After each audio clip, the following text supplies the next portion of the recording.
Oke, Assalamualaikum warahmatullahi wabarakatuh. Berjumpa kembali bersama dosen senior Indonesia. Saudara, sore ini saya akan sharing kepada Anda dan saya akan membahas tips bagaimana kita bisa memberikan pelayanan yang prima dengan cara after sales and service. Ya, after sales service yang keren. Ya, apa maksudnya? After sales and service yang keren itu adalah begini. Jadi kalau kita dalam sebuah bisnis, ya, dalam sebuah bisnis kita tentunya kita memaksimalkan penjualan. Setelah penjualan itu bukan berarti kita selesai. Setelah terjadi penjualan, kita harus memiliki after sales. Kita harus memiliki maintenance sehingga tamu itu bisa menjadi tamu yang reguler, sehingga tamu itu bisa bercerita kepada orang lain dan orang lain datang ke tempat kita. Artinya apa? After sales ini adalah konsep pemasaran yang sangat luar biasa yang mampu melipat gandakan customer kita. Ya, after sales and service itu harus kita lakukan dan harus kita trainingkan kepada staff kita. Dengan cara apa? Dengan kita maintain dan memberikan training secara konsisten. Ya, ciri-ciri yang harus kita lakukan, tips yang harus kita lakukan adalah yang pertama adalah semua staff, khususnya customer service, harus bisa memberikan respon yang cepat terhadap semua pertanyaan, terhadap semua komplain, terhadap semua hal-hal yang menjadi pertanyaan customer. Ya, harus ada respon yang cepat. Jangan sampai kalau ditelepon, kemudian telepon 1 kali dering, 3 kali dering, 5 kali dering tidak ada yang ngangkat, itu sudah tidak baik.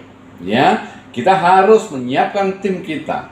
Kalau ada telepon tidak lebih dari 3 kali dering harus diangkat. Ya, untuk memberikan respon yang cepat. Ya, itu yang pertama.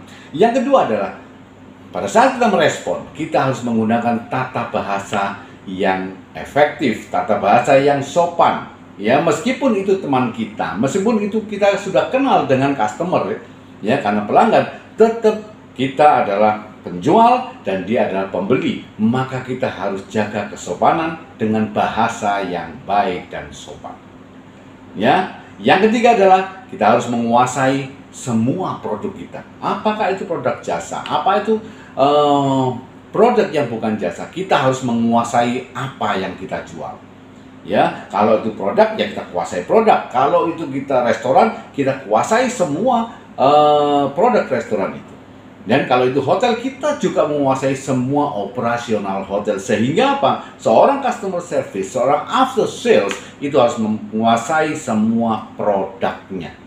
Ya, untuk itu product knowledge itu nomor 1. Sehingga apa? Bisa memberikan penjelasan yang detail dan benar.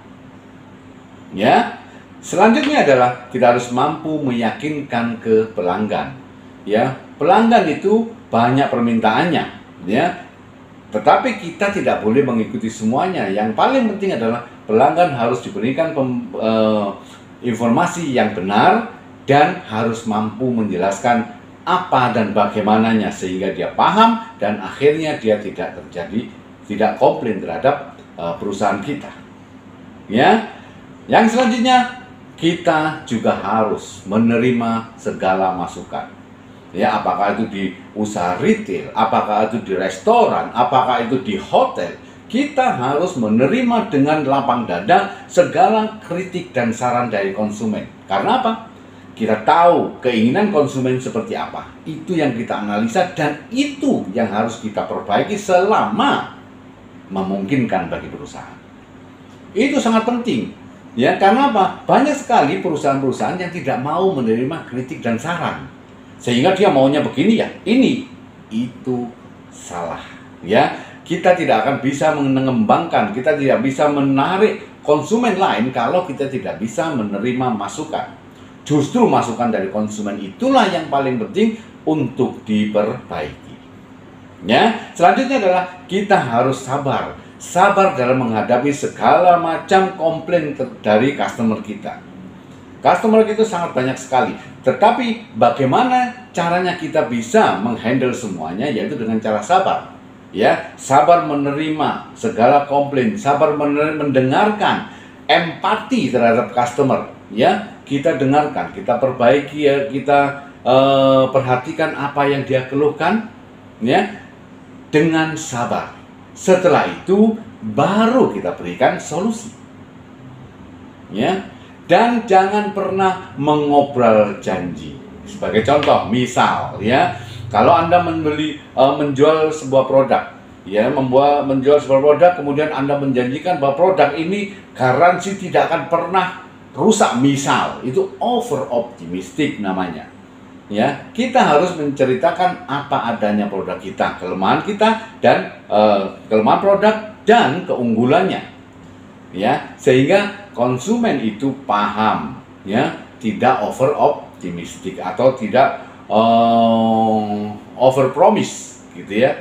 Karena apa? Kesalahan banyak sales, mereka terlalu tinggi atau terlalu banyak berjanji kepada customer yang mungkin tidak bisa dipenuhi oleh perusahaan, ya. Disitulah perlunya product knowledge, sehingga sales tidak banyak menjanjikan sesuatu yang tidak mungkin dilakukan, ya.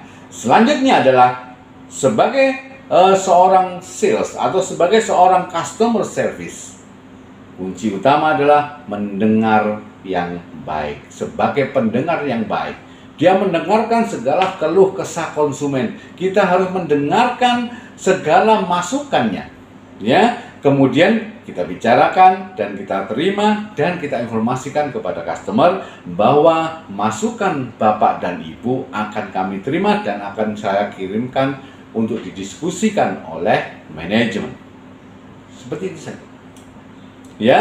Dan yang terakhir, seorang after sales service, seorang customer service harus mampu memberikan solusi yang terbaik. Jangan sampai begini, customer marah, maka customer service juga marah. Itu tidak akan bisa terjadi, dan bahayanya adalah customer pasti kalah, tetapi dia akan bercerita ke teman-temannya, dia bercerita ke saudaranya, dia bercerita kepada relasinya. Kalau mereka bercerita negatif terhadap perusahaan kita, maka perusahaan kita pasti akan turun omsetnya. Ya, untuk itu kita harus memberikan solusi yang terbaik untuk perusahaan dan terbaik untuk customer. Ya, saudara, semoga ini bisa bermanfaat bagi Anda dan Anda bisa sukses bersama Dosen Senior Indonesia.